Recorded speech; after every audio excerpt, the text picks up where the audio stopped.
Welcome to Good Goodbyes, the Funeral Facts podcast. We are really glad you found us. In this podcast, me, Simon, a funeral director, and me, Tina, I'm an independent celebrant. we will discuss all things funeral in an informal space to demystify what happens when we say goodbye. Based on your questions and queries, Si and myself are two industry professionals that are going to chat through the hows, whats and wherefores. We actively work in the funeral industry in Devon in the UK. So, we hope you enjoy the episode ahead. Welcome to Good Goodbyes.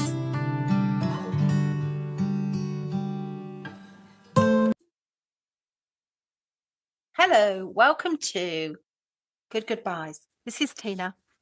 And this is Si. Did you forget where you were there, Tina, briefly? You know what? For a few seconds, I really did forget where I was, which is quite worrying, really. It's not even a Friday. It's not even a Friday, I know. So today, guys, we thought it would be good to talk about sadness and crying. Yeah.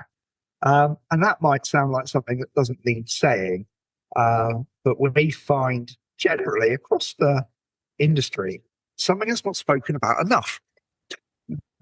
People are a little bit ashamed by it, feel that they should have better control of their emotions, or that it's not manly. That's always the worst one. Emotion and sadness are so important in the grieving process. They are a vital part of it. And any professional that you speak to, Tina or I will attest to, will tell you, if you need to cry, cry. If you need to scream, scream. Let it out. And I think that is so important. Because if you think about it, this is sometimes how I try and explain it to people is, firstly, it's absolutely fine to cry in front of me. There is no judgment for that. I see it as an expression of the emotion, of the mourning, of the grief, and I see it as entirely natural. So whether you're crying when we're just chatting about your person, or whether you're crying in your service, it doesn't make any difference to me. But I always think of it a bit like laughing. So if you tell me a joke, or as earlier in this podcast recording, I didn't know where I was. If you laugh, it's just a natural expression of like what you're thinking and the emotion you're feeling. So if laughter is entirely natural, we don't try and hold that back. And so why would we? Well, we might on some occasions, I suppose, but generally speaking, it's appropriate and it's okay to laugh. But we do really try and hang on to our emotion and our tears, whether we don't want to cry in front of each other, whether we don't want to cry in front of the children, whether just full stop periods, back in the day, this is why people wore veils, because they didn't want to be seen to be publicly crying. And there's something about, just people trying to hang on to that. I once had a lady say to me, how can I calm my nerves and not cry at the funeral? What do you recommend? I said, I recommend crying. Yeah, absolutely. You can't cry at the funeral. And when someone dies, when is it really permissible to cry? But she wanted to know if she ought to take rescue remedy or something of this nature to try and hold on to all of her feelings. Some people, I think it's a strange, private, aren't they? Yeah, it's such a strange thing, isn't it? Because it's not how I feel at all. I'm the first to control my emotions because of what I do. And maybe that means that when I'm in my personal life, I'm able to be a bit freer with them. But I cry at films. I'm quite an emotional person.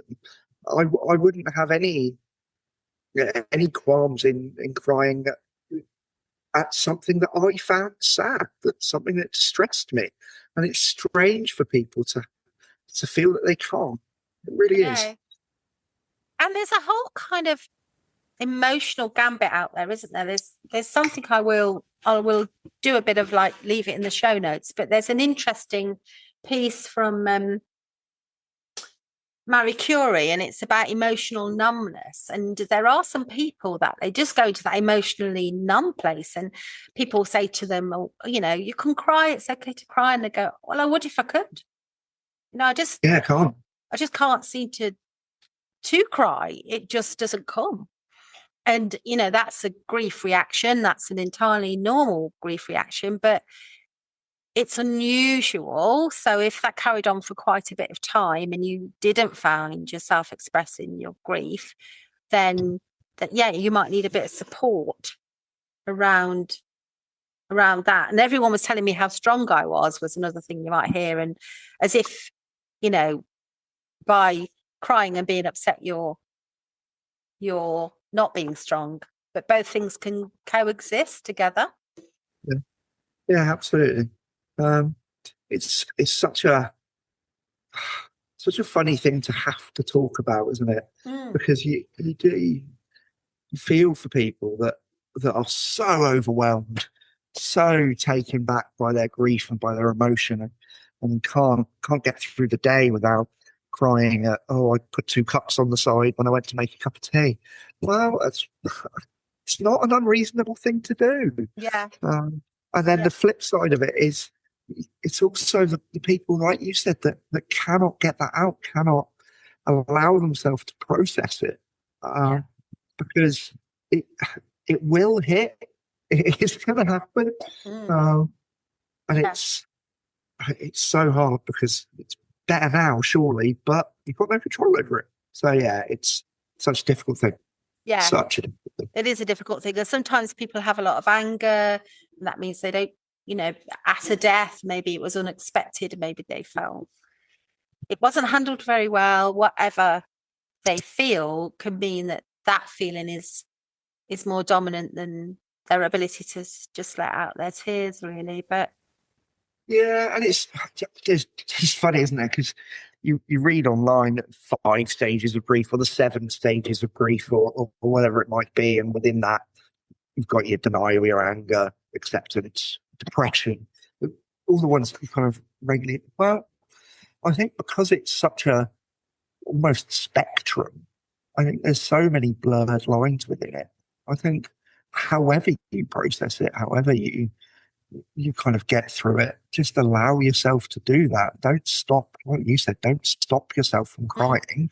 If that's what your body needs to do, because that's how it's feeling, allow it to happen. Yeah. And in some cultures, you know, people, you know, when I was in the hospice immediately after death, you know, I've seen people wailing. I've seen people really loudly expressing their feelings in that moment, because in their culture, that's just what you do.